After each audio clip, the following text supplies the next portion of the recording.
आपल्या जगदंबा देवी यात्रा उत्सवानिमित्त आपल्या या देवीच्या उत्सवासाठी आजकडून संभाजीनगरहून आलेले आपले ॲडव्होकेट शंकरजी वानखेडे साहेब यांनी आज देवीला या ठिकाणी नवस केला आणि या नवसानिमित्त यात्रेनिमित्त आज आम्ही वकील साहेबाचा या ठिकाणी छोट्या खाणी सत्कार समारंभ या ठिकाणी केलेला आहे। तर मी वकील साहेबांना एक विनंती करतो की त्यांनी 2 शब्द या ठिकाणी बोलावे। आजच्या या श्री जगदंबा देवी यात्रा महोत्सवामध्ये येण्याचा आम्हाला योग आला। या प्रसंगी माननीय श्री किरण भाऊ माननीय श्री काजूराव भुजंग, माननीय श्री चौगुले साहेब, माननीय श्री नवाब शेख, माननीय श्री कादर साहेब, माननीय श्री भावस्कर साहेब, अरुणे साहेब व सर्व उपस्थित या कार्यक्रमाला उपस्थित सर्व नागरिक, आज चिंचोली-लिंबाचीची यात्रा मोठ्या उत्साहामध्ये पार पडली।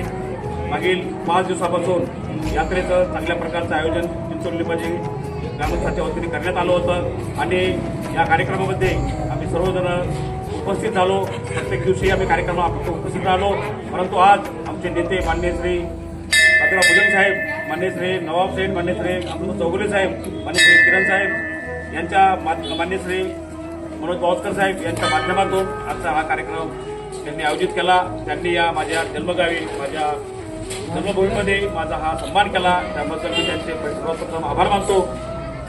आपल्याला काहीतरी कार्य करायचं असतं, त्या कार्य करत असताना आपल्या सहकार्याची भूमिका खूप महत्त्वाची असते आणि या भूमिकेतूनच आज हा कार्यक्रम आयोजित करण्यात आला।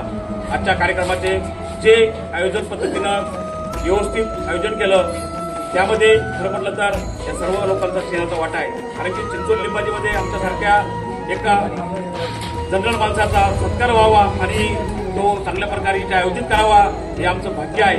कारण की बऱ्याच काळापासून आम्ही या चिंचोली-लिंबाची परिसरातील गावांमध्ये नागरिकांमध्ये संपर्कात असतो आणि त्यासाठी आमचे माननीय श्री काजूराव भुजंग साहेब, माननीय श्री नवाब साहेब, माननीय श्री चौगुले साहेब, माननीय श्री मनोज भावस्कर साहेब, माननीय श्री धुमाळ साहेब, माननीय श्री कातार साहेब या सर्वांच्या माध्यमातून आपण मोठ्या प्रमाणात काम करतो।